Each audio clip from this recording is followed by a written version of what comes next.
안녕하세요. 나무 아카데미입니다. 저희는 내신, 모의고사, 기출, 분석, 변형 문제를 제공하는 국어 전문 학습 자료 제공 사이트입니다. 저희가 이번에 같이 볼 부분은요, 고1 공통국어 지학상 대화의 원리입니다. 이 단원에서는 대화의 원리와 담화 관습에 대해서 배우게 되는데요.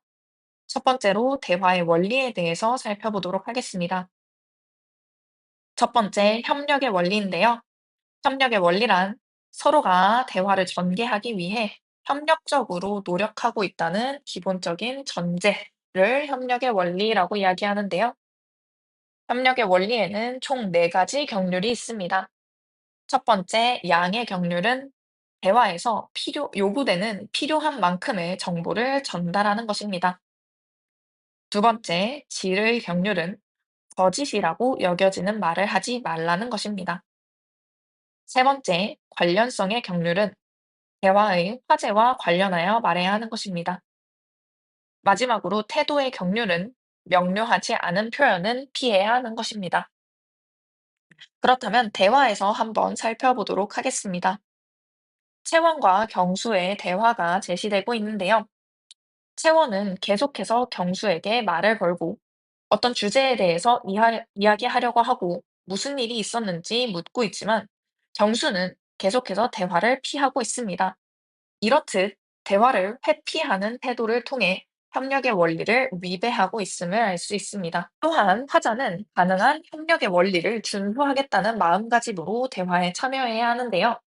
청자는 상대방이 협력의 원리를 어겼을 때 그것이 의도적인 위배가 아닌지는 잘 살펴보아야 합니다. 예를 들어 시험을 잘 보았냐고 물어보는 친구의 말에 그냥 떡볶이나 먹으러 가자라고 대답하는 것은 시험을 잘 보지 못했다라는 뜻을 암시적으로 전달하고 있는 것이기 때문에 이때에는 더 이상 캐묻거나 따져 묻지 말고 친구의 대화에 함께 참여해 주는 것이 중요하겠습니다. 이렇듯 청자는 대화상 함축된 의미를 찾아 상대의 마음을 헤아리며 대화에 참여하는 것이 필요하겠죠. 다음으로 공손하고 예의 바르게 주고받는 말이란 호칭이나 높임법처럼 일정한 언어 형식으로만 나타나는 것이 아니라 화자가 청자에게 말하는 태도와 관련되는 것입니다. 이와 관련하여 공손성의 원리를 보도록 하겠습니다. 공손성의 원리란 자신의 말이 상대에게 미칠 영향을 고려하면서 상대를 배려하여 예절을 갖추어 대화하는 방법을 의미하고요. 이에는 6가지 경률이 있습니다. 첫 번째, 요령의 경륜은요, 상대가 부담이 되는 표현은 최소화하고 상대에게 이익이 되는 표현은 최대화하는 것입니다. 다음으로 관용의 경륜은요, 자신의 이익은 최소화하고 자신의 부담을 최대화하는 말하기 방법입니다. 다음으로 칭찬의 경륜은 상대에 대한 비방은 최소화하고 칭찬은 최대화하는 말하기고요. 겸양의 경륜은 자신에 대한 칭찬을 최소화하고 자신에 대한 비방을 최대화하는 것입니다. 동의의 경륜은 상대와 자신의 차이를 최소화하고 자신의 일치하는 부분을 최대화하는 것입니다. 마지막으로 공감의 경륜은요, 상대와 자신의 반감을 최소화하고 상대와 자신의 공감을 최대화하는 것입니다. 이를 대화에서 한번 살펴보도록 하겠습니다. 자의 대화를 볼까요? 오늘 저녁 어디서 먹을까요? 라는 질문에 대답이 오늘은 특별한 날이니까 당신이 결정하세요. 라며 표면적으로는 명령의 형태를 취하고 있습니다. 하지만 그 안에 내포된 의미는 상대에게 양보를 하는 특별한 의미를 지니고 있죠. 그래서 이에 내포된 의미는 정중한 의미가 내포되었다라고 볼 수 있습니다.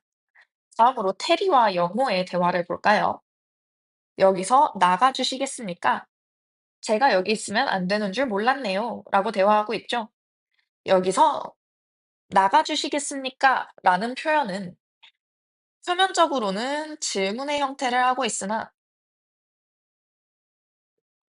그에 내포된 의미는 명령의 의미가 내포되어 있습니다. 이에 따라 받아들이는 영혼은 불쾌한 감정을 느끼고 있죠.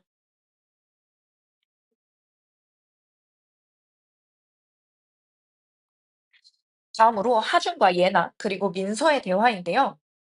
하준은 차린 건 별로 없지만 많이 드세요라고 이야기하고 있고, 예나는 하준의 음식 솜씨를 칭찬하고 있습니다.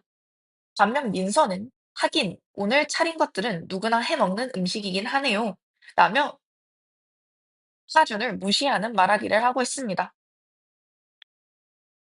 이렇듯 예나의 말은 하준의 솜씨에 대한 칭찬을 최대화하여 칭찬의 경륜을 지키는 말하기를 하고 있고요. 또한 하준은 예나의 말에 자신을 낮추어 겸손하게 말하는 겸양의 경륜을 지키고 있습니다. 반면 민서는 표면적으로는 하준의 말에 동의하는 것처럼 보이지만 실제로는 하준의 상차림을 깎아내리는 표현으로 칭찬의 경륜을 어긴 표현이 되겠습니다. 저희는 다음으로 체면 유지의 원리를 살펴봐야 되는데요.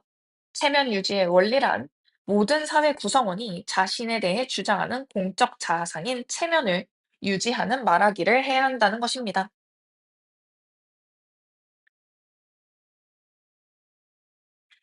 가까운 사이에서도 상대방을 존중하고 체면을 세워주려는 생각을 가지고 대화하는 것이 무엇보다 중요한 일임을 기억해야 되겠죠. 다음으로 담화 관습이 있습니다. 담화 관습이란 한 언어 공동체 내에서 특정한 방식의 의사소통이 반복되면서 형성된 담화 관습을 이야기합니다.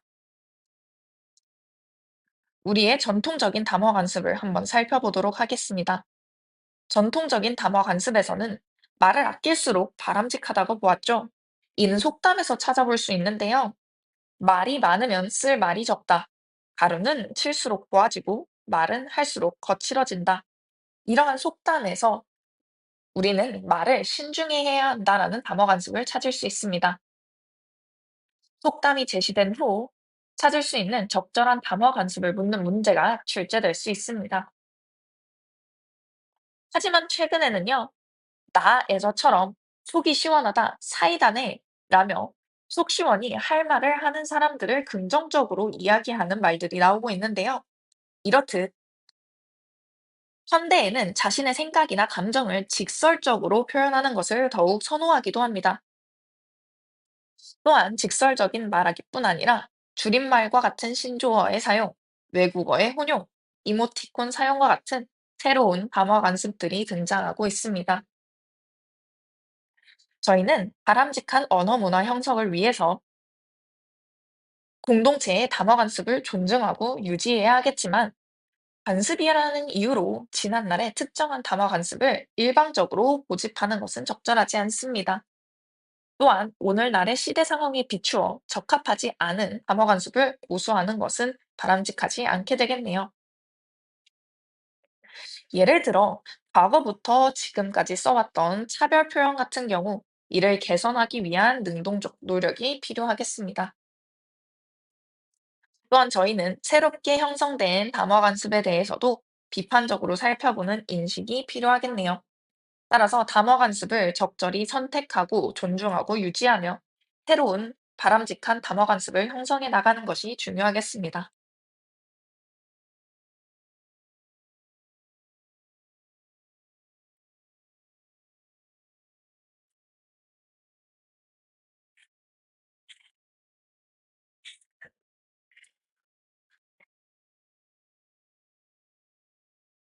이렇게 저희 대화의 원리 한번 살펴보았습니다. 다양한 대화를 보고 어떤 대화의 원리를 지키고 있는지, 혹은 어떤 대화의 원리를 위배하고 있는지 파악하고 적절한 담화 관습을 찾을 수 있는 연습을 해서 문제를 풀어보시면 좋겠습니다. 여기까지 내용 살펴보았고요. 다음으로 문제 같이 풀어보도록 하겠습니다. 1번 문제 같이 보겠습니다. 잠시 영상을 멈춰두시고 문제를 풀어보신 후에 돌아오도록 하겠습니다.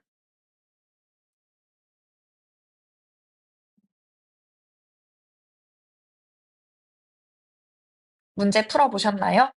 1번 다음 중 대화의 원리에 대한 설명으로 적절하지 않은 것은 묻고 있습니다. 1번의 답 2번이었습니다. 상대의 우호적인 관계를 위해 대화 시 상대방의 말에 무조건 긍정적인 반응을 해야 한다. 상대의 말에 무조건 긍정적인 반응을 해야 하는 것은 대화의 원리로 적절하지 않겠죠? 저희는 적절한 대화를 위해서 상대방의 말에도 자신의 의견을 적절히 개진할 수 있는 자세가 필요하겠습니다. 오답선지도 함께 살펴보겠습니다. 1번. 화자와 청자는 의사소통 과정에서 능동적이고 협력적인 태도를 보여야 한다. 이는 대화의 원리 중 협력의 원리에 해당하는 내용입니다. 3번. 상대방을 존중하고 예절을 갖추어 대화해야 한다. 즉, 예절을 갖추어 대화해야만 적절한 말하기를 할 수 있으므로 3번도 적절하겠네요. 4번. 원활한 대화를 위해서 지켜야 하는 공손성의 원리와 협력의 원리가 있다. 저희가 대화의 원리에서 살펴봤던 두 가지 나타나고 있죠? 따라서 4번도 적절합니다. 5번. 원활한 대화를 위해서는 상대방의 말에 공감하고 열린 태도를 갖는 것이 좋다. 저희 찬동의 경륜에서 함께 살펴보았습니다. 공감하며 열린 태도를 가지는 것이 중요하겠죠? 지금까지 대화의 원리 함께 살펴보았습니다. 더 많은 자료는 저희 나무 아카데미 홈페이지에서 확인하실 수 있습니다. 지금까지 나무 아카데미였습니다. 감사합니다.